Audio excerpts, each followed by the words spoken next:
चलिए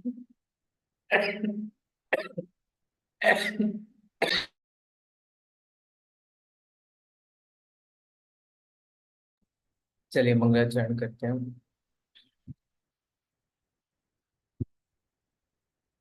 जय श्री ओम नमः सिद्धेभ्य नमो हरिहरतारम नमो सीतारम नमो हरियारम नमो वज्रायारम नमो बुद्धे सर्वसारम प्रमाणागत संसिद्धे तदा भाषा विपर्यया इति वक्ष्येतयो लक्ष्म सिद्धमल्पं लगीयसा सिद्धमल्पं लगीयसा।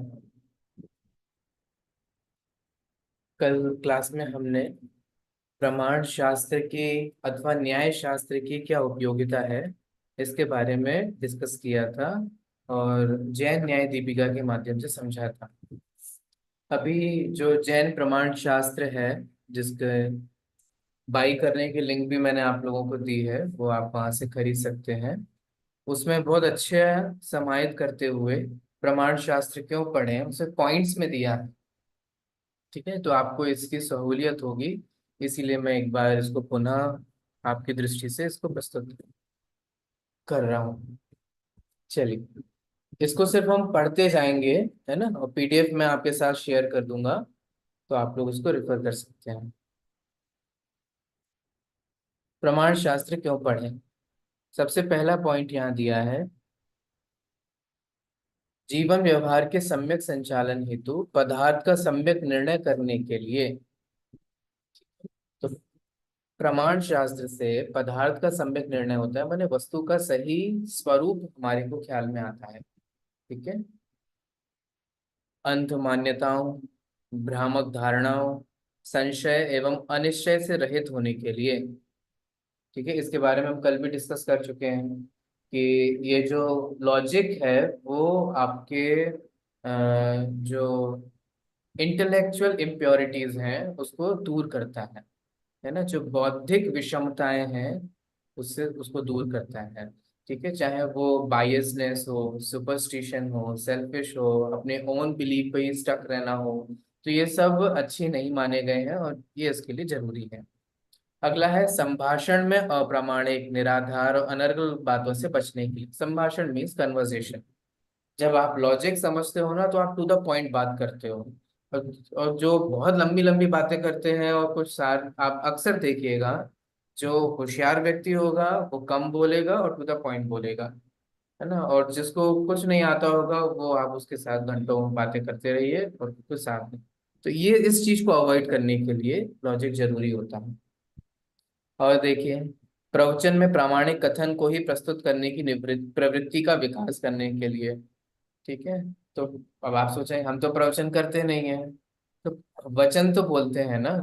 ठीक है, हम कन्वर्सेशन तो करते हैं, उसमें हम ऑथेंटिक कैसे बनेंगे? तो ऑथेंटिक आप तब बनेंगे जब आप लॉजिक से बात करेंगे, जब आप आर्ग्यूमेंट को सही फॉलो करेंगे, तब आप ऑथेंटिक बनेंगे। ठीक है, और आप कुछ भी बोलेंगे, अरे आप देखिए खुद अपने आसपास लोगों को देखेंगे, तो कितनी लोगों की बातें सुन करके आपको, अरे अरे वो तो ऐसे ही कहते रहते हैं, उनका तो काम ही है ऐसे बोलना, उन्होंने बोला है तो कोई सेंस नहीं है ना, इस तरीके से होता है। इसका मतलब वो ऑथेंटिक पर्सन नहीं है। और उस ऑथेंटिसिटी को अपनी लाइफ में लाने के लिए लॉजिक जरूरी होता है। आगे देखिए। अच्छा, मैं शॉर्ट शॉर्ट शॉर्ट बता रहा हूँ क्योंकि हम कल डिटेल में डिस्कस कर चुके हैं। अगर आप लोगों को कोई पॉइंट समझ में नहीं आया ना तो पूछ लीजिएगा, ठीक है। अगला, ज्ञात विषयों की तर्क युक्ति और अनुमान से परीक्षा करने के लिए। ज्ञात विषय माने जिसके बारे में हमें ऑलरेडी नॉलेज है। ठीक है, उसको हम युक्ति से, तर्क से, अनुमान से कैसे उसकी परीक्षा कर सकते हैं, कैसे उसको, वो सही है कि गलत, ये मैं सब आपको बताऊंगा। तर्क क्या होता है, युक्ति क्या होता है, अनुमान क्या है, इवन मैं आपको यह भी बताऊंगा कि परीक्षा क्या होती है। ठीक है, तो वो सब हम डिस्कस करेंगे, इसलिए अब ये टर्म्स आपको मैं बाद में समझाऊंगा। अपने ज्ञान को प्रमाण की कसौटी पर कसने के लिए, है ना, प्रमाण की कसौटी पर कसने के लिए। मैंने अपने ज्ञान को, मुझे जो पता है वो प्रमाण है कि नहीं है, वो सही ज्ञान है कि नहीं है। प्रमाण का मतलब होता है, ये भी हम आगे पढ़ेंगे, लेकिन अभी भी बता देता हूँ, प्रमाण का मतलब यहाँ ये नहीं है वेटेज के अर्थ में। दुनिया में प्रमाण का अर्थ वेट भी होता है, ये कितने प्रमाण हैं, है ना। जैसे आपने कॉस्मोलॉजी में पढ़ा होगा ना, ये विश्व कितने राजू अथवा रज्जु प्रमाण है, बोला जाता है ना, 14 रज्जु प्रमाण। तो वहां प्रमाण का अर्थ तो नापने, मैथमेटिक्स और उस अर्थ में आया है ना, मेजरमेंट के। लेकिन यहाँ वो मेजरमेंट नहीं है। यहाँ मेजरमेंट का मतलब है, यहाँ प्रमाण का मतलब है राइट नॉलेज, सम्यक ज्ञान। ठीक है, तो ये सही, समीचीन, सम्यक के अर्थ में यहाँ पर उस प्रमाण को लिया गया है।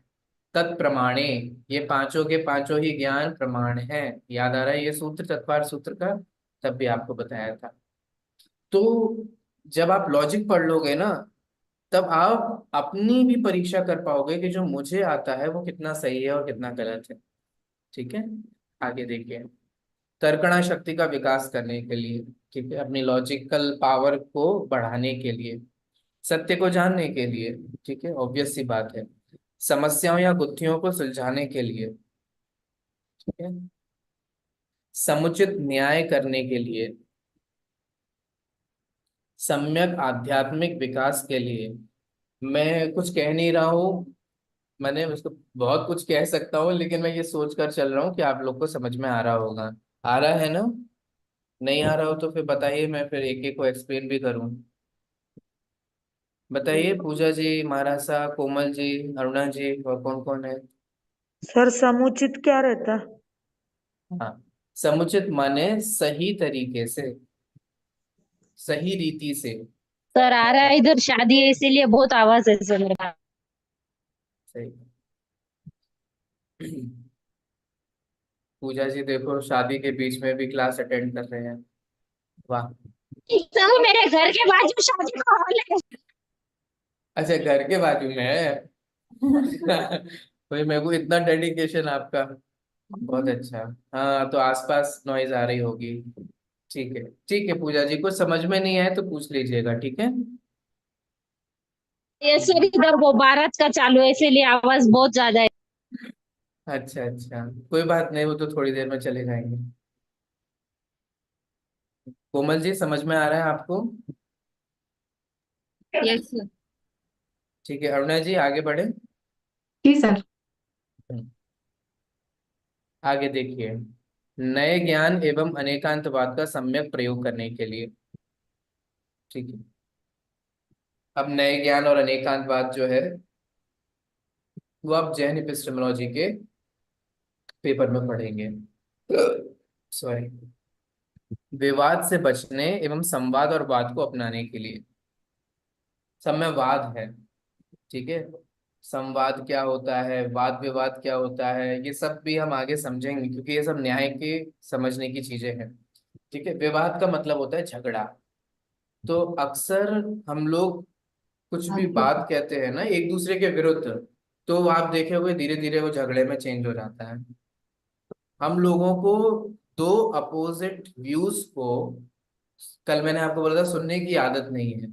इवन हमें लगता है कि दो अपोजिट व्यूज एक साथ एग्जिस्ट ही नहीं कर सकते, है ना।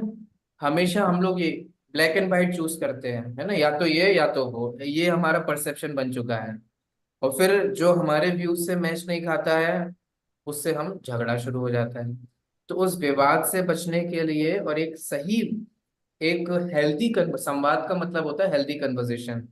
तो जब आप किसी से संवाद करेंगे, कुछ फ्रूटफुल कन्वर्सेशन होगी, है ना, उसके लिए न्याय बहुत जरूरी है।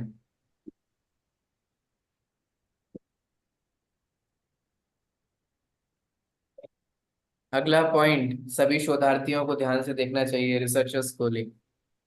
फोर्थ पॉइंट, सम्यक शोध के लिए, ठीक है, ये बार बार मैं हाईलाइट कर रहा हूँ, तो सर आपको। सही, सही शोध के लिए, बराबर, सत्य बिल्कुल की शोध के लिए। बिल्कुल बिल्कुल। साध्य को जानने में हेतु का प्रयोग करने के लिए, अब ये क्या चीज है, ये सब मैं आपको बताऊंगा। साध्य क्या होता है, साधन क्या होता है, हेतु क्या होता है, ये सब अपन समझने वाले हैं, ठीक है। तो साध्य मतलब है जो हमें सिद्ध करना है, जो सिद्ध करना होता है उसे कहते हैं साध्य। ठीक है, जो हमें प्रूफ करना होता है वो क्या कहलाता है, साध्य कहलाता है। ठीक है, और साध्य को जिस से सिद्ध किया जाता है उसको हेतु कहा जाता है। ये सब हम आगे पढ़ेंगे, आप लोग अभी चिंता मत कीजिए, है ना। ये टर्म्स हैं स्पेसिफिक, जैन लॉजिक में आपको नई टर्मिनोलॉजी सीखनी पड़ेगी, ये मैं आपको पहले भी बता चुका हूँ। तो ये वही स्पेसिफिक टर्म्स हैं जो हम आगे धीरे धीरे इनसे परिचय प्राप्त करेंगे, और एक बार जब आपको कॉन्सेप्ट क्लियर होगा ना तो मजा आने लग जाएगा। तो साध्य को जानने में हेतु के प्रयोग करने के लिए, जो मुझे प्रूफ करना है उसके लिए सही हेतु क्या है, सही और हेतु जैसा लगने वाला क्या है, वो दोनों में हम अंतर कर पाएंगे। सिद्धांतों एवं मान्यताओं को प्रमाणों से सिद्ध करने के लिए, ठीक है। आगम वचनों पर श्रद्धा करते हुए युक्ति का प्रयोग करने के लिए, ठीक है। तो माने जो आगम वचन है उन पे श्रद्धा बरकरार रहेगी, लेकिन जब आप अच्छी कसौटी पर कस करके अच्छे से माने उसको परीक्षा करके जब स्वीकार करोगे ना तो उसकी बात ही अलग है। ठीक है, एक जो आपने आज्ञा से ही स्वीकार कर लिया है और एक आपने परीक्षा से स्वीकार किया है, दोनों में बहुत डिफरेंस होता है। ठीक है, तो आज्ञा से स्वीकार करना और परीक्षा से, जब परीक्षा से स्वीकार करते हैं तो फिर उसमें कोई शंका नहीं रहती, ठीक है, कोई संशय नहीं रहता। आके देखिए, आगम वचनों पर ये पढ़ लिया। स्मृति ज्ञान की महत्ता जानने के लिए, स्मृति है ना, परोक्ष ज्ञान में सबसे पहला भेद है स्मृति। ठीक है, अगला प्रत्यभिज्ञान, ये परोक्ष ज्ञान का दूसरा भेद है। तो प्रत्यभिज्ञान से वस्तुओं को पहचानने एवं उनमें भेद करने के लिए बहुत है। आप सोच रहे हो ये प्रत्यभिज्ञान क्या है, पता नहीं। आप इसको अपनी डे टू डे लाइफ में यूज कर रहे हैं, जब आप इसका कॉन्सेप्ट समझेंगे ना तो आपको ख्याल में आएगा अरे ये तो प्रत्यभिज्ञान है। ठीक है, आगे बढ़े, ये धीरे धीरे हम सब समझेंगे। अवाय और धारणा ज्ञान के महत्व को समझने के लिए, ये पढ़ा है कभी, अवाय और धारणा ये क्या है, पहली सर बार पढ़ आपने रहे हैं। वेदांत में पढ़ाया है, नंदी सूत्र के अंदर है। बहुत अच्छा, बहुत अच्छा लगा। आप सभी लोगों की स्मृति में ये है कि हमने अवाय एवं धारणा पढ़ा, ये धारणा में आपके रहा। ठीक है, तो अवाय होता है निर्णय, और धारणा माने उसको नहीं भूलना। ठीक है, टाइम पीरियड हो जाने के बावजूद भी जब हम उसको रिकॉल कर पाते हैं तो वो धारणा कहलाती है। अवग्रह, ईहा, अवाय और धारणा ये किसके भेद हैं, मत ज्ञान के। मति ज्ञान। मति ज्ञान। बहुत अच्छे।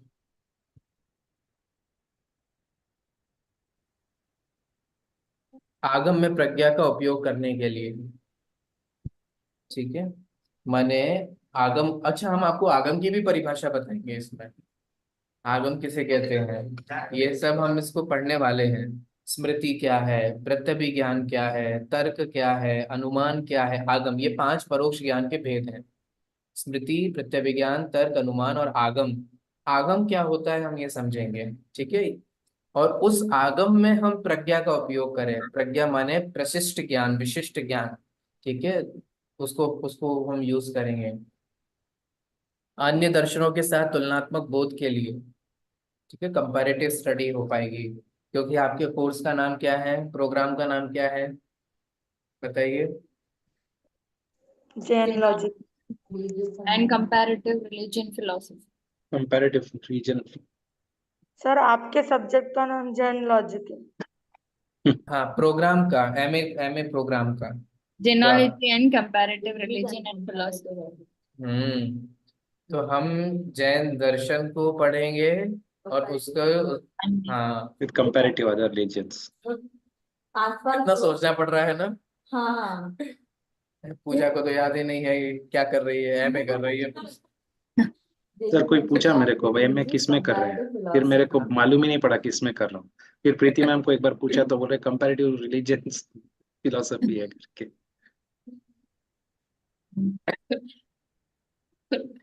अब देखिए, आप लोग 2 सेमेस्टर के एग्जाम तो चुके, एडमिट कार्ड आपके सामने आया, सब कुछ लिखा, हो जाता है, ध्यान ही नहीं गया। इसका मतलब अवग्रह का विषय बना, यह हुआ ही नहीं कभी आपको उस संदर्भ में, जानने की इच्छा ही नहीं हुई, इसीलिए निर्णय नहीं हुआ, अवाय नहीं हुआ, इसलिए किसी ने पूछा तो आपकी धारणा में नहीं आया कि है क्या। तो वो वही मति ज्ञान की प्रोसेस है। चलिए,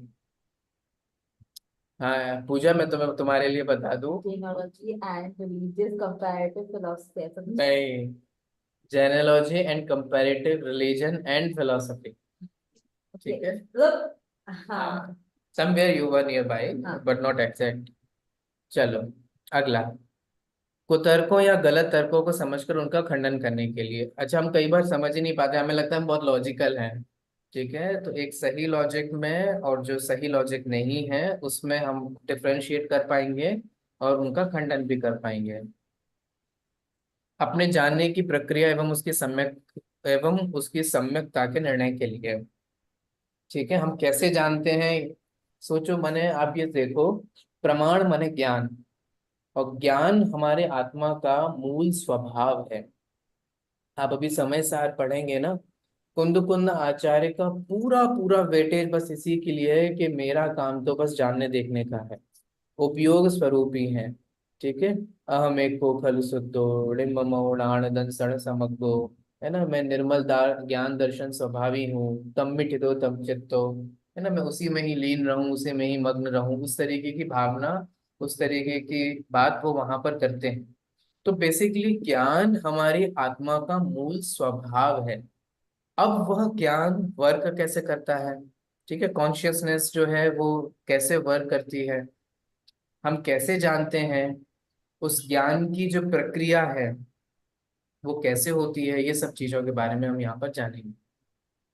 प्रमाण शास्त्र का अध्ययन ज्ञान मीमांसा का अध्ययन है, अतः ज्ञान के विभिन्न आयामों का बोध करने के लिए। अगर जैन लॉजिक है तो ये किस ब्रांच ऑफ नॉलेज में आता है, अगर कोई आपसे पूछे, ठीक है, तो ध्यान रखिएगा, वरना आप पता नहीं किस में आएगा। ये एपिस्टेमोलॉजी के अंतर्गत आएगा, ठीक है, जैन एपिस्टेमोलॉजी के अंतर्गत जैन लॉजिक आएगा, ठीक है। इसकी जो जैन लॉजिक है वो एपिस्टेमोलॉजी की एक ब्रांच, उसी के अंडर, उसी अम्ब्रेला में ये सब आता है। सो एज अ होल आप एपिस्टेमोलॉजी समझेंगे, ठीक है। विशेष एपिस्टेमोलॉजी तो आप एपिस्टेमोलॉजी वाले पेपर में पढ़ेंगे, बट यहाँ लॉजिक वाली एपिस्टेमोलॉजी समझेंगे। असम्यक हेतुओं को समझकर उनका परिहार करने के लिए। अगर हम सही हेतु बताएंगे तो क्या सही हेतु नहीं है, सही नहीं है, वो भी बताएंगे, जिसे बोला जाता है हेत्वाभास। आपको पता है हम प्रमाण भी पढ़ेंगे, प्रमाणाभास भी पढ़ेंगे, जो प्रमाण नहीं है, ठीक है। हम स्वरूप भी पढ़ेंगे, स्वरूपाभास भी पढ़ेंगे, नए भी हैं, नयाभास भी है, हेतु भी है, हेत्वाभास भी है, ठीक है, ऐसा। अगला पॉइंट 27 नंबर का, ये इसलिए भी जरूरी है क्योंकि ये हमारी बुद्धि को विकसित और निर्मल करता है, ठीक है।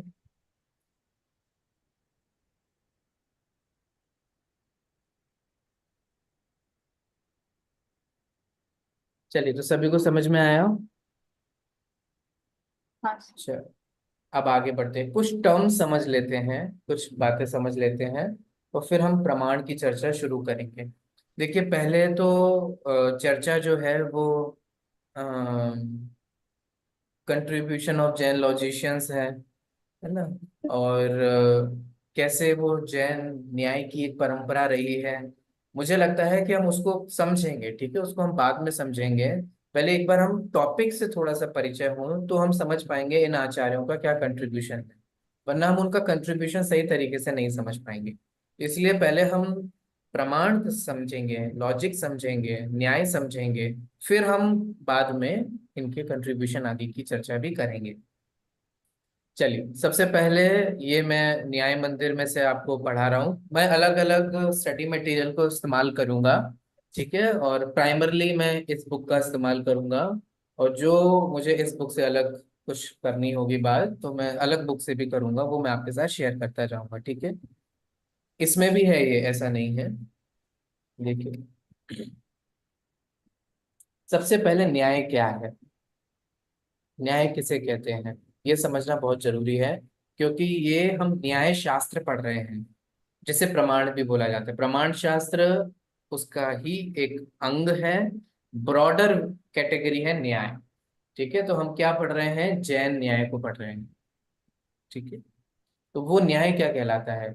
क्या कोई व्यक्ति दुखी है, परेशान है, उसका भाई उसको सता रहा है, तो हम उसको उसके दुखों से मुक्त कर दें, तो क्या ये न्याय है? हम्म। या कोई व्यक्ति किसी को घूसा मारता है, वो बेचारा अपने आप को डिफीट नहीं कर पा रहा है, आप जाकर उसको घूसा मार देते हो, देखो मैंने तुम्हारे साथ न्याय कर दिया। यहाँ उस न्याय की बात नहीं चल रही है, ये जस्टिस वाला न्याय नहीं है। ठीक है, यहाँ कौन सा वाला न्याय है उसे सीखिए। जिसके द्वारा वस्तु स्वरूप का सम्यक ज्ञान हो उसे न्याय कहते हैं। ठीक है, वस्तु का जो सम्यक ज्ञान कराए, जो सही जानकारी प्रदान करे, जो सही और समीचीन ज्ञान हो, किसके संदर्भ में, वस्तु के संदर्भ में। ठीक है, किसी भी पदार्थ के संदर्भ में, द्रव्य के संबंध में, वस्तु के संदर्भ में जो आपको सम्यक बोध होता है, उस सम्यक बोध का नाम है न्याय। वस्तु स्वरूप का सम्यक ज्ञान कैसे होता है? वो प्रमाण और न्याय के द्वारा होता है। होता है कि नहीं होता है? तभी उमा स्वामी आचार्य ने बोला ना, इन तत्वार्थों को कैसे जानो? प्रमाण नहीं अधिगम। प्रमाण और न्याय से इनका अधिगम होता है, वहां पर भी बोला कि नहीं बोला? हाँ। ठीक है, तो इसीलिए न्याय क्या हो गया, प्रमाण और न्याय स्वरूप हो गया। इसलिए शॉर्ट डेफिनेशन जो आपको याद रखने योग्य है वो इतनी सी है, इतनी सी बस। प्रमाण न्यायात्मको न्याय, इतनी तो आप लोग याद कर सकते हैं ना, बहुत बड़ा नहीं है। प्रमाण न्यायात्मको न्याय, कि न्याय जो होता है वो प्रमाण और न्यायात्मक, माने प्रमाण और न्याय जो है, इसी का नाम क्या है, इसी को ही न्याय कहा जाता है। ठीक है, ख्याल में आया है? तो थोड़ा बहुत तो आप जानते ही हैं प्रमाण क्या होता है, न्याय क्या होता है। बता सकता है आप में से कोई प्रमाण और न्याय के बारे में? हाँ, हाँ, मान बताइए तो। वस्तु वस्तु के संपूर्ण ज्ञान को बोलते हैं, और नए एक देश ज्ञान। बहुत अच्छा, बहुत अच्छी जानकारी।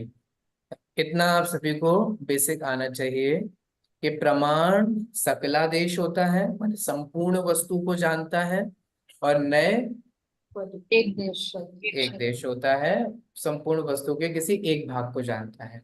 ठीक है, तो सर, प्रमाण और, हाँ। ये प्रमाण न्यायात्मको न्याय किससे लिया हम्म, है ये डेफिनेशन? क्या चीज? ये जो सूत्र आपने बताए ना अभी, वो हम्म, कुछ कहाँ पे है डेफिनेशन, कौन सी book? ये देखिए नीचे फुटनोट्स दिए गए हैं ना, ये अभी अपन देखते हैं। ये देखिए, जैन न्याय एक पुस्तक है जो कि पंडित कैलाश चंद जी शास्त्री की लिखी हुई है, जैन न्याय करके। उसमें उन्होंने देखिए विविध न्यायों की डेफिनेशन दी है। नहीं, ये वाला नहीं, अभी ये ऊपर वाला हाँ, प्रमाण ये तो लेखक ने जनरल। दी है, लेखक ने दी है। ओके, हाँ। इन सभी डेफिनेशंस के आधार से उन्होंने ये बनाई है। अच्छा सर। और अर्थ वही है, देखिए आप, नियते ज्ञायते विवक्षितार्थो नेनेति न्यायः, निश्चितम च निर्बाधम च वस्तु तत्व नियते। ये अब आप लोग को समझ में नहीं आएगा वरना। ये देखिए प्रमेय रत्नमाला में दी है, नए प्रमाणात्मको न्याय। ये मिला आपको ये कोमल जी? हाँ, ये प्रमेय रत्नमाला, प्रमेय रत्नमाला क्या है? नए नए प्रमाणात्मक न्याय, उल्ट, मतलब नहीं, प्रमाण प्रमेय रत्नमाला क्या है? सर बुक का नाम है। आपने मारा सा देखी है कभी? नहीं सर। अच्छा, हमारे कोर्स में थी, हमने पढ़ी भी है। तो ऊपर परीक्षा, वाला हाँ हाँ बोलिए। तो ऊपर वाला डेफिनेशन वीर सागर जी ने दिए, न्याय मंदिर वाले को। हाँ, अच्छा, ठीक है। तो प्रमेय रत्नमाला जो है आचार्य माणिक्य नंदी का एक ग्रंथ है, परीक्षा मुख। जब आप इनका ही कंट्रीब्यूशन आगे पढ़ेंगे, है ना, इन सब आचार्यों की परंपराओं का, तो आचार्य माणिक्य नंदी ने परीक्षा मुख नामक ग्रंथ, और उस परीक्षा मुख ग्रंथ की एक टीका है जिसका नाम है प्रमेय रत्नमाला, जो लघु अनंत वीर आचार्य के द्वारा लिखी गई। ठीक है, तो उसमें से ये दिया गया है। मैं आपको बता देता हूँ, एटलीस्ट सुना सुना तो लगे कि हाँ ये हमने सुना है, ये पढ़ा है, कुछ तो है। चलिए, तो इसे न्याय कहते हैं। ये देखिए कितनी सारी डेफिनेशंस यहाँ पे दिए गई हैं न्याय की।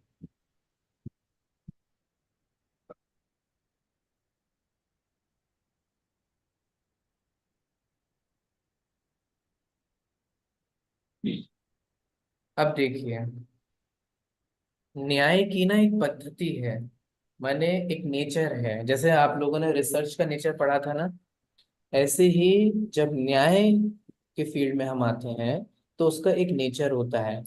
वो नेचर होता है कि वो किसी भी वस्तु तत्व का वर्णन इस शैली के माध्यम से करता है। उद्देश्य, लक्षण निर्देश और परीक्षा। उद्देश्य, लक्षण निर्देश और परीक्षा, ये क्या है? ये विवेचन की विधि है। विवेचन मतलब क्या होता है? किसी चीज को कहना, बताना, समझाना। तो आप ऐसे उसको बताते हैं। न्याय में इस पैटर्न को फॉलो किया जाता है। सबसे पहले उद्देश्य दिया जाता है, फिर लक्षण का निर्देश होता है, और फिर परीक्षा। ये सब क्या है हम समझेंगे, ठीक है। ये बहुत जरूरी है, इसलिए मैंने सोचा इसको आपको बताऊं पहले।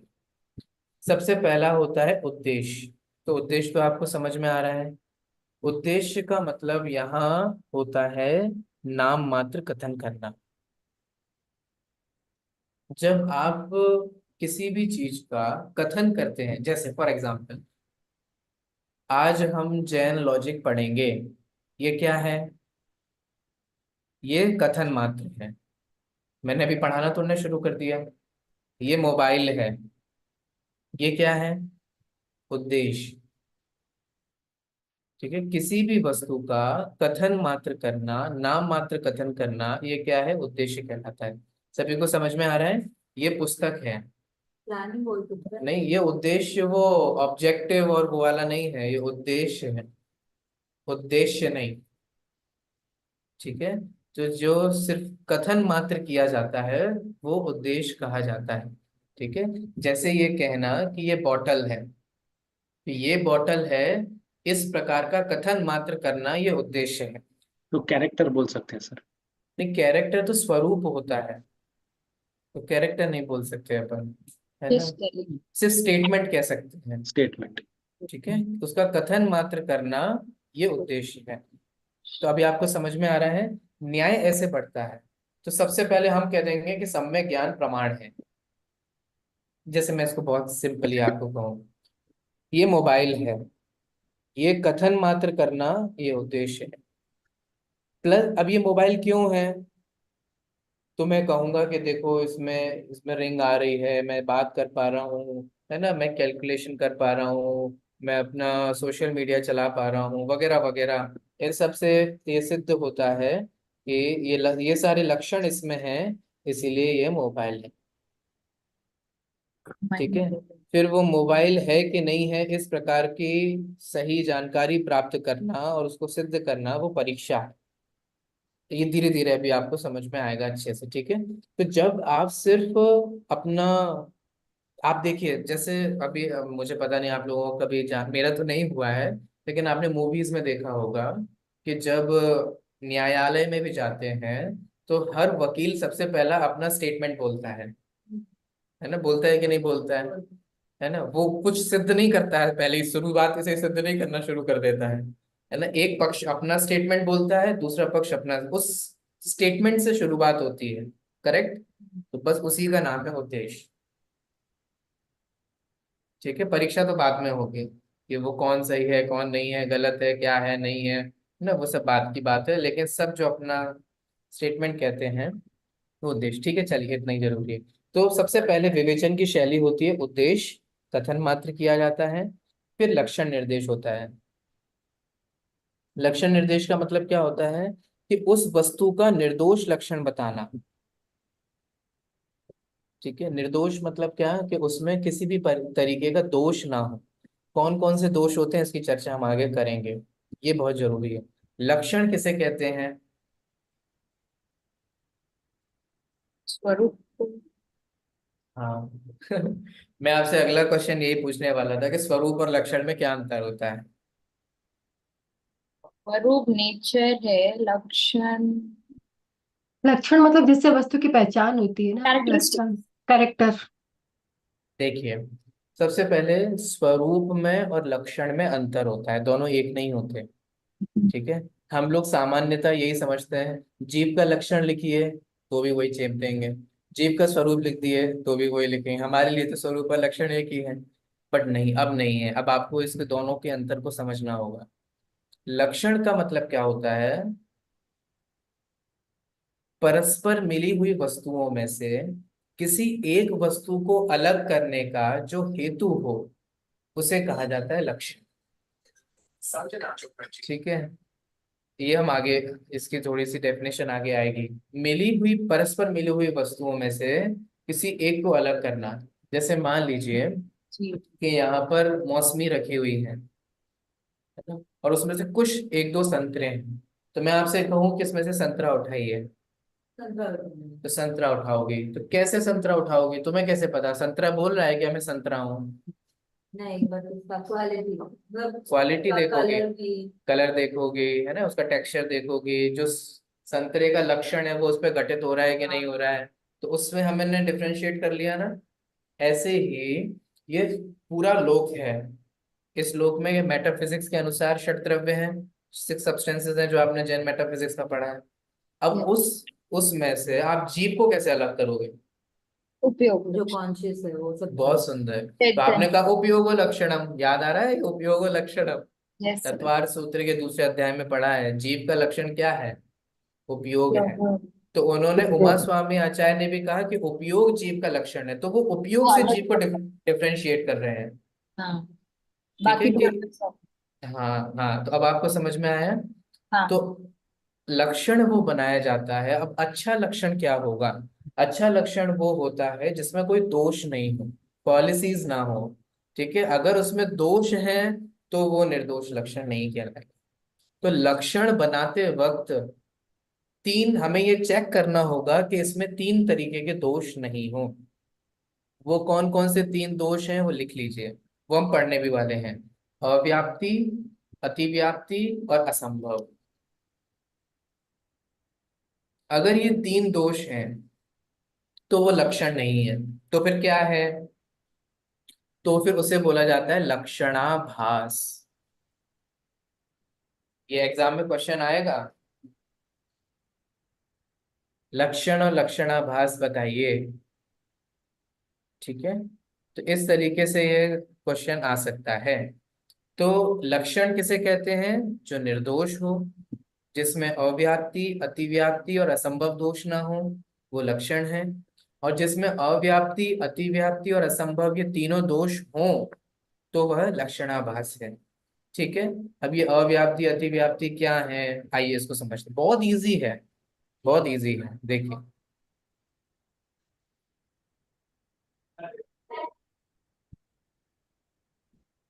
सर आपने कहा कि ये तीन दोष ना पाए जाए तो हाँ निर्दोष लक्षण है, और पाए हाँ, जाए तो सदोष है, लक्षणाभास है। हाँ क्या है सर? लक्षणाभास, लक्षणा ये रहा। लक्षणाभास, ओके। तो लक्षणाभास माने जो लक्षण नहीं है लेकिन लक्षण जैसा आभास हो रहा है। It seems to be like a लक्षण बट इट्स नॉट ए लक्षण। ठीक है, उसको बोला जाता है लक्षणाभास। ठीक है, आभास बोलते हैं ना। ठीक है, ऐसा। तो ऐसे ही प्रमाण होता है, और जो प्रमाण नहीं है लेकिन प्रमाण जैसा लगता है वो क्या कहलाएगा? प्रमाण। प्रमाण। प्रमाणाभास। बहुत अच्छे, बहुत अच्छे, है ना। ऐसे ही जो प्रमाण के भेद नहीं है लेकिन प्रमाण के भेद जैसे लगे हुए क्या कहलाएंगे? प्रमाण, प्रमाण भेदाभास। हाँ, प्रमाण के, या अथवा भेदाभास। ठीक है, जो हेतु नहीं है लेकिन हेतु जैसा लगे वो क्या होगा? आभास। हेत्वाभास। जो अनुमान नहीं है और अनुमान जैसा हो वो? अनुमान। अनुमानाभास। और जो प्रमाण का फल नहीं है लेकिन प्रमाण के फल जैसा लगे वो? प्रमाणाभास। फलाभास। बहुत अच्छे, अनुमानाभास। बहुत अच्छे। अब आप लोगों ने ये टर्मिनोलॉजी पकड़ ली, बस इसी टर्मिनोलॉजी को हम समझेंगे। हम क्या है और प्लस वो क्या नहीं है, दोनों समझेंगे। ख्याल में आ रहा है? प्रमाण क्या है क्या नहीं है वो दोनों, भेद क्या है क्या भेद नहीं है वो दोनों, ठीक है, स्वरूप क्या है क्या स्वरूप नहीं है वो दोनों। चलिए, अब सबसे पहला जो दोष है वो है अव्याप्ति।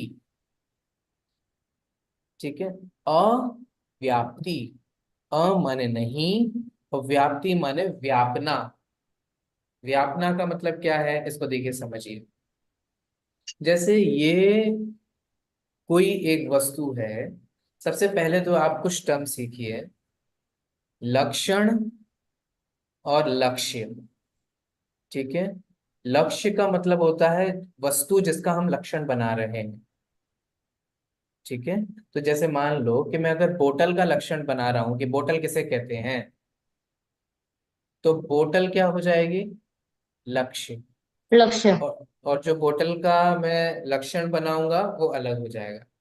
ठीक है, तो जैसे जीव का स्वरूप है, अथवा जीव स्वरूप नहीं, जीव का लक्षण है, क्या है बताइए, उपयोग। उपयोग। ठीक हम्म। है, तो जीव क्या हो गया इसमें, लक्ष्य। लक्ष्य। ठीक है, और उपयोग क्या हो गया, लक्षण। लक्षण। लक्षण। ठीक है, अब सुनिए, अब मैं ये जीव का लक्षण बनाऊं कि जीव तो अशरीरी है, तो क्या ये सही है, सर सोचिए। वापस।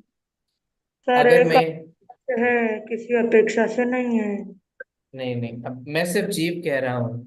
जब मैं ये कह रहा हूं कि जीव का लक्षण अशरीरी बना है, ठीक है, वो शरीर से रहित, अशरीरी मतलब शरीर नहीं है, शरीर रहित है, तो क्या ये सही है। हाँ। मुक्त जीव के लिए सही है, हाँ, मुक्त जीव के लिए है ना सर। संसारी जीव के लिए नहीं। तो मैं तो जीव बोल रहा हूँ ना, जनरलाइज। है ना, मैं डिफरेंशिएट तो नहीं कर रहा हूँ कि मैं लिबरेटेड सोल्स के लिए बोल रहा हूँ कि मुंडेन सोल्स के लिए बोल रहा हूँ, ऐसा मैं डिफरेंशिएट तो नहीं कर रहा हूँ। मैं तो सिर्फ सोल्स का ये कैरेक्टरिस्टिक बना रहा हूँ, तो फिर ये सर। गलत हो जाएगा। हाँ, करेक्ट ठीक है। है, हाँ। क्यों क्यों गलत हो जाएगा, क्योंकि ये सिर्फ लिबरेटेड सोल्स पर लागू होता है, संसारिक आत्माओं पर नहीं। नहीं होता। कुछ ख्याल में आ रहा है, समझ में आ रहा है। जब हम जो एक कैरेक्टरिस्टिक बना रहे हैं वो सिर्फ पार्शियली लागू हो, कंप्लीटली सब पे लागू नहीं हो, तो ये सही लक्षण नहीं है। ख्याल में आ रहा है क्या कहा, यस। जैसे, ठीक है, सर, इसका मैं, मीनिंग है कि फिर ओवरऑल पे लागू होना चाहिए। हाँ, अगर मैं बॉटल का लक्षण ये बॉटल है ना, ठीक है, हाँ।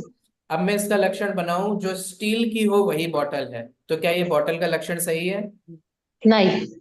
क्यों, क्यों नहीं सही है, ये स्टील की नहीं है क्या। स्टील की है लेकिन प्लास्टिक की भी बोतल हो सकती है। हाँ, प्लास्टिक की भी हो सकती है, कांच की भी हो सकती है, एल्यूमिनियम मिट्टी की की भी भी हो हो रही सकती है है, अभी। मिट्टी की भी होती है, कॉपर की भी होती है, सबकी होती है कि नहीं होती है। हाँ। ठीक है, ख्याल में आ रहा है। तो इसका मतलब अगर हम कोई ऐसा लक्षण बनाते हैं जो कंप्लीटली उस वस्तु पर लागू नहीं होता है, उसके सिर्फ किसी एक भाग में पाया जाता है, तो वो दोष है, और उस दोष का नाम है अव्याप्ति। क्योंकि माने नहीं और व्यापना माने कंप्लीटली सब पे, तो जो सब पर नहीं व्याप्त हो रहा है, किसी एक ही भाग पर लागू हो रहा है, उसको दोष बोला जाता है, और ये है अव्याप्ति दोष।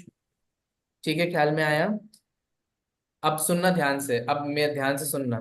अगर अब मैं ये कहूं कि जीव का लक्षण है मति शुद्ध ज्ञान, इसमें क्या दिक्कत है, ये तो सही है ना।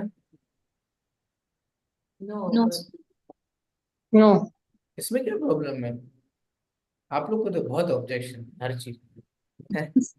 नहीं सर, ज्ञान बोला तो हो सकता है, सिर्फ ज्ञान, मोती श्रुत नहीं होगा। तो मति शुद्ध में क्या प्रॉब्लम है। ये संसारी। हाँ, तो जब आप अगर ज्ञान का लक्षण से मति शुद्ध ज्ञान बना ही देंगे, तो फिर जो केवल ज्ञानी है उनका क्या होगा भाई। हाँ, वो तो ये तो सिर्फ संसारी पे ही लागू हो रहा तो क्या अरिहंत और सिद्ध परमात्मा का जीव नहीं है। है। अब आपको समझ में आ रहा है कितना सोच समझ के लक्षण बनाना पड़ता है, ये सर। ख्याल में आ रहा है। देखिए अब इसको मैं पढ़ लेता हूँ, ये डेफिनेशन, और कुछ समझ में नहीं आया तो पूछना। लक्ष्य के एक देश में ही पाए जाने को अव्याप्ति कहते हैं। ये समझ में आया? लक्ष्य समझ में आया किसे कहते हैं? जिसका लक्षण बनाया जा रहा हो उसे क्या कहा जाता है?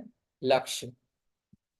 ठीक है, लक्ष्य को हर हाल में पाना है ना, ऐसे कहते हैं ना। तो जिसका भी हम लक्षण बना रहे हैं वो सब क्या कहलाता है? वो सब हमारा लक्ष्य कहलाता है। ठीक है, तो जब हम जीव का लक्षण बना रहे हैं तो जीव लक्ष्य है। उसमें एक देश पार्शियल पाया जा रहा है, ठीक है, कंप्लीटली नहीं पाया जा रहा है, उसे क्या कहा जाता है? अव्याप्ति। ख्याल में आया सभी को? जो लक्षण पूरे लक्ष्य में ना पाया जाए अपितु लक्ष्य के एक देश में ही पाया जाए, उस लक्षण को अव्याप्ति दोष से युक्त कहते हैं। ठीक है, अब यहाँ पे देखिए एक नया एग्जाम्पल, ये बहुत पुराना आचार एग्जाम्पल है जो हमारे आचार्यों ने दिया है। जैसे हम गाय का लक्षण बनाए, गाय किसे कहते हैं बताओ? मैंने कभी गाय नहीं देखी, अब मुझे गाय का लक्षण बताओ जिससे मैं कभी भी चलती फिरती देखूं तो मैं ये आइडेंटिफाई कर सका हूँ ये गाय है। चलो आज मैं आपको नई बात सिखाता हूँ, गाय का लक्षण बताओ चलो। गाय पर निबंध तो सभी ने लिखा होगा, सर उसके वो दूध देती है। जो बताइए। दूध देती है, जो दूध देती है वो व्हाइट गाय एंड ब्लैक है। स्पॉट्स रहता है। दो अभी सींग रुकिए रहते हैं। रुकिए रुकिए रुकिए, एक एक को एग्जामिन करने दीजिए ना। जैसे अभी सबसे पहले मुझे बोला किसी ने, शायद मुझे आवाज सुनाई दी कि जो दूध देती है वो गाय है। ठीक है, खुद सोचो आप लोग, ये सही है? नहीं। नहीं, बकरा भी दूध देता है। नहीं, बकरा, बकरा की बकरी? बकरी देती, बकरी भैंस भी देती है। अब आपको पता है कोमल जी, आपने जो बोला ना उसमें असंभव दोष था। हाँ अच्छा, क्योंकि ये अब समझ में आ रहा है ये तो हो ही नहीं क्योंकि सकता। वो तो हो ही नहीं सकता। हो सकता। किसी की आवाज आई? नहीं, जो नहीं हो सोचिए, देखिए गाय का लक्षण क्या होता है? तो जो दूध दे वो गाय, तो ये तो नहीं बन सकता है क्योंकि दूध तो नहीं। बहुत सारे लोग भी देते हैं। हम्म। ठीक है, चलो कैंसिल। और बताओ, आज मैं आपको यही बताता हूँ, गाय गाय का लक्षण क्या है बताओ? There are white and black patches on the body. White नहीं, और ब्लैक पैचेस, सोच हाँ। लीजिए। जीब्रा को भी होता नहीं नहीं, है। नहीं। रेड वाली भी गाय इधर है, ऑरेंज ऑरेंज कुछ भी कलर रहते हैं नीचे उनके। नहीं, zebra also has black and. Hmm. हाँ, Is it आवाज? हाँ। सोचिए, um जिंदगी भर से गाय देखते आ रहे हैं, गाय का दूध पीते आ रहे होंगे, कभी सोचा है कि गाय किसे कहते हैं? गाय का लक्षण क्या है? हमारे आचार्य, और मैं आपको बताऊंगा जो आपने कभी सोचा भी नहीं होगा। सर, गाय मुंह बोल के आवाज काटती है, वो उससे पहचाना जा सकता है, साउंड। और चूइंग। नहीं, वो रुमिनेंट बहुत जन है, रुमिनेंट। चुईंग तो सभी करते हैं, भैंस भी चूई करती तो है, बफेलो भी हाँ, करता है। पानी भी करते हैं। हाँ। बहुत सारे जीव करते हैं। चलिए अब मैं बहुत ज्यादा टाइम नहीं लेता हूँ आप लोगों का, रिवील कर ही देता हूँ। सबसे पहले देखो, यहाँ अव्याप्ति दोष वाला लक्षण बताया है। कोई कहता है कि श्वेत वर्ण को गाय का लक्षण बनाया, कि माने जो सफेद है वो गाय है। ठीक है, तो क्या ये सही है?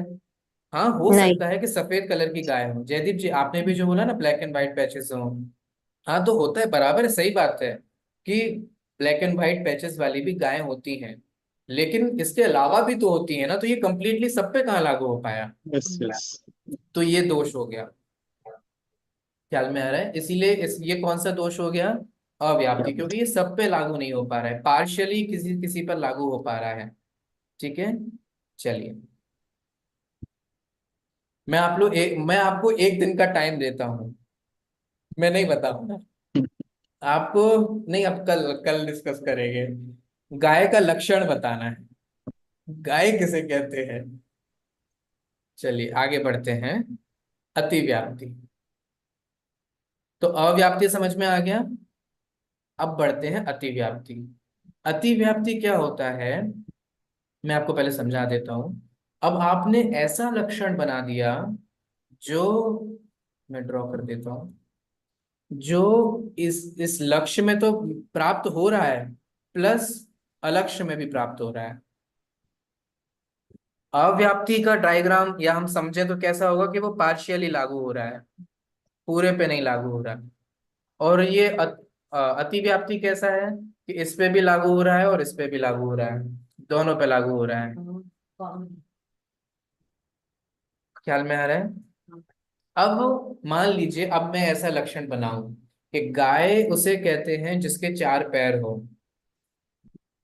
तो ये सही है? ये आंसर मैंने बोला था। सही जिसके नहीं। नहीं है, नहीं है। हाँ महाराज साहब, मैं वही तो पूछ रहा हूँ, ये सही है क्या? No sir. No sir sir. पैर तो है ना। हाँ सही, 4 पैर हमारा साहब बिल्कुल सही कह रहे हैं। तो उसके तो 4 ही पैर होते हैं ना, आपको क्या दिक्कत है? लेकिन दिक्कत ये है कि फिर भैंस के भी तो 4 ही होते हैं, उसके कौन से 6 हैं? सर उसके टर्न ड्रॉ कर दिए तो समझ लेना वो गाय है करके। क्या क्या क्या क्या? ये मैं सुन नहीं पाया, क्या बोला सर हमारा सर? कि ड्राइंग ड्रॉ कर देना तो समझ लेना वो गाय है करके। ड्राइंग ड्रॉ कर देना। हम्म। तो जैसे अगर हम बताएं कि गाय वो होती है जिसके एक पूंछ है, सबसे पूछो। सबके बताइए। पूछ रहे। पूछ तो कुत्ते की भी रहती है, बिल्ली की भी। सबकी रहती है, बिल्ली सब की प्राणी भी। की है। तो अब समझ में आ रहा है? को छोड़ दिया तो सबकी है ना। सबकी है। अब सुनो, इसका मतलब क्या है, अब आप लोग को समझ में आया कि स्वरूप और लक्षण में क्या अंतर होता है। ये सब गाय का स्वरूप तो है, लेकिन ये गाय का लक्षण नहीं है। माने जो हम लोग ने बचपन से लिखा है ना, गाय के 4 पैर होते हैं, एक पूंछ होती है, 2 सींग होते हैं, ये सब करते हैं ना। और क्या क्या लिखा गाय के बारे में, वो दूध देती है, वो हमारी माता होती है, वगैरह वगैरह। तो ये सब जो आपने लिखा ना, ये सब गाय का स्वरूप है, गाय का लक्षण नहीं। अब समझ में आया स्वरूप और लक्षण में? क्योंकि लक्षण जो होना चाहिए वो निर्दोष होना चाहिए, और अब ये जो सब बातें आपने कही, ये सब सदोष है। तो अतिव्याप्ति लक्षण समझ में आया? ऐसा लक्षण बना देना जो गाय पे तो लागू हो, लेकिन वो भैंस पे भी लागू हो रहा है, वो कुत्ते पे भी लागू हो रहा है, वो बिल्ली पे भी लागू हो रहा है, वो ऊँट ऊँटनी पे भी लागू हो रहा है ना, शेर शेरनी पे भी लागू हो रहा है, सब पे लागू हो रहा है। तो ये सब, ये भी क्या है? ये भी निर्दोष लक्षण नहीं है, ये सदोष लक्षण है। आइए देखिए, डेफिनेशन पढ़ते हैं।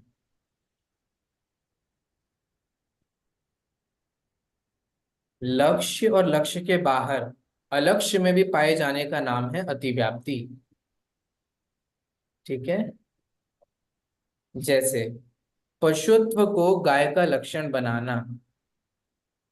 पशुत्व मतलब समझते हैं, जो पशु है।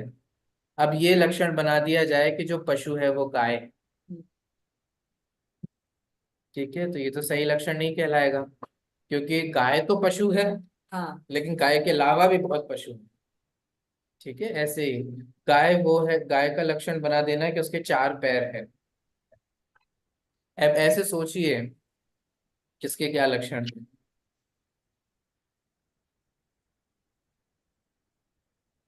तो अति है, क्योंकि पशुत्व लक्ष्यभूत सभी गायों में भी पाया जाता है, और गाय के अतिरिक्त भैंस आदि अलक्ष्य में भी पाया जाता है। ठीक है, ख्याल में आया? इसीलिए इसको अति व्याप्ति बोलते हैं। दोनों दोष समझ में आए, अव्याप्ति अति। अंतिम और समझ लीजिए, असंभव। नाम से ही समझ में आ रहा होगा, इम्पॉसिबल। जो पॉसिबल ही नहीं। लक्ष्य में सर्वथा ना पाए जाने का नाम है असंभव। माने जो लक्ष्य है उसमें जो पाया ही नहीं जाए। ठीक है? जैसे विषाण को मनुष्य का लक्ष्य, विषाण का मतलब होता है सींग। कोई बोले मनुष्य किसे कहते हैं? तो जिसके सींग हो उसे मनुष्य कहते हैं। बताओ भाई, नहीं। सही है ये? नहीं। नहीं, बिल्कुल नहीं। बिल्कुल ही नहीं है, हम सब पता नहीं फिर एलियन कहलाएंगे। हैं? मेरे तो नहीं। पूछ चेक कर रही है अपने, मिले क्या? नहीं। नहीं। अंदर चलो। ठीक है, तो इसीलिए हम अगर ऐसा लक्षण बना देते हैं कि मनुष्य में सींग जो है, तो फिर ये क्या हो जाएगा, ये असंभव हो दोष गया। से दूषित हो जाएगा। ठीक है? सर क्वेश्चन नंबर 7 वापस बताएंगे, हम्म। पर स्लाइड। हाँ, लक्ष्य और लक्ष्य के बाहर अलक्ष्य में भी पाए जाने का नाम है अतिव्याप्ति। ठीक है, लक्ष्य तो समझ में आया था ना, जिसका हम लक्षण बना रहे हैं। तो जिसका हम लक्षण बना रहे हैं उसमें तो वो पाया जा रहा है, परंतु उसके साथ साथ जो अलक्ष्य है, माने जिसका हम लक्षण नहीं बना रहे हैं, उसमें भी पाया जा रहा है, तो वो अतिव्याप्ति दोष है। समझ में आया? हाँ चलिए, तो इस प्रकार से ये तीन दोष होते हैं, और इन तीन दोषों से रहित ही लक्षण होता है। तो अब जब कभी भी आप किसी भी चीज का लक्षण बनाए ना, तो अब ये अकल लगाना पड़ेगा, अब सोचना पड़ेगा कि वो इन तीनों से रहित होना चाहिए। ठीक है, तो अब हम अब देखिए, जीव का लक्षण तो गाय का नेचर। गाय पे अब कल डिस्कस करेंगे, अभी मत सोचिए, वो उस पे बहुत समय लग जाएगा आपको गाय का लक्षण बताने में। अच्छा, हाँ, सोचना पड़ेगा उसको। हो सकता है कि आपको विद्वानों से भी चर्चा करनी पड़े कि गाय का लक्षण क्या है। आपके यहाँ जो दूध देने वाला आता है ना, उसको पूछो, उससे भी नहीं पूछना तो कि भैया। एक ही पता है मुझे, क्योंकि वो पूछते हैं ना, तो वो बोलते हैं कि उनका स्वभाव ऐसा मीन्स नेचर होता है, इसीलिए मैंने बोला। सर गाय में गल कंबल होती है। गल कंबल मतलब? वो गाय के यहाँ पे कुछ हैंग करता है ना गले के पास में। हाँ हाँ। हाँ हाँ। अरुणा जी ने न्याय शास्त्र पढ़ा हुआ है, देखो भाई, है ना। गाय का लक्षण ये होता है कि वो जो गाय की एक झल्लरी सी लटकती है, गर्दन उसके अच्छा, मुंह से लेके उसके गर्दन तक। आपको गर्दन पता के पास लटक। है, हाँ, वो जो लटकती है ना, वो उसका लक्षण है, क्योंकि वो सिर्फ अच्छा गाय में पाया जाता है और किसी में नहीं पाया जाता। अच्छा। ठीक है, कभी आपने ध्यान नहीं दिया होगा, लेकिन अब ध्यान दीजिए, बाकी और ये सब सर जो है। बहुत सॉफ्ट रहता है मेरे पास, बहुत। हाँ, तो बाकी जो सब थे वो कहीं ना कहीं कोई अव्याप्ति कोई अतिव्याप्ति इन सब दोषों से दूषित थे, परंतु वो जो उसकी जो अ, झालर सी वो उसकी जो होती है, उसी को ही उसका लक्षण कहा जाता है। चलिए, ठीक है, तो इस तरीके से अब किसी भी वस्तु का जब आप लक्षण बनाएं, तो आप ये अच्छी तरीके से एग्जामिन कर लें कि उसके अव्याप्ति, अतिव्याप्ति और असंभव दोष नहीं। ठीक है, अंतिम, अब मैं ये जानना चाहता हूँ आप लोग को समझ में आया कि नहीं, एक छोटी सी एक्सरसाइज। अगर मैं ये बोलूं कि जीव का लक्षण अमूर्तिक है, तो ये ठीक है? हाँ ठीक है। यस सर, ठीक है। इसका मतलब सब सब में नहीं नहीं नहीं, सब में किए पाया। कराए पे सब पे पानी फेर दिया सॉरी आप सॉरी लोगों ने। Sorry sorry. सब में पाया जाता है सिवाय पुद्गल में। तो अमूर्तिक पना किस में नहीं पाया नहीं, जाता है? सभी छह द्रव्यों द्रव्यों में। में से। सभी अमूर्तिक है, सभी द्रव्य अमूर्तिक है, सिर्फ पुद्गल में पुद्गल नहीं, मूर्तिक है। पुद्गल में नहीं। पुद्गल मूर्तिक है, हाँ। तो फिर हम ये जीव का लक्षण बना सकते हैं? नहीं नहीं नहीं, नहीं सॉरी, नहीं बना सकते। गलती से निकल गई। नहीं बना सकते ना, क्योंकि नहीं। अमूर्तिक तो धर्म, अधर्म, आकाश और काल द्रव्य भी हैं। ठीक हम्म है, तो इसीलिए जीव का स्वरूप अमूर्तिक हो सकता है, परंतु जीव का लक्षण अमूर्तिक नहीं हो सकता। हम्म जीव का लक्षण उपयोग है। ठीक है, हम्म। चलिए, कल मैं आपके साथ कुछ और एक्सरसाइजेस करूंगा, ताकि मैं अच्छे से ये सुनिश्चित कर लूं कि आपको अव्याप्ति, अतिव्याप्ति और असंभव दोष समझ में आ गए। ठीक है, समझ में यस आया, सर, मजा आ रहा है? Yes sir. यस सर, चलिए, चलिए, यस सर। बाकी कल मिलते हैं। ठीक है, सभी को जय यस सर। जिनेन्द्र। जय जय Hind. Jinendra, thank you sir. Thank thank you. You. Thank you.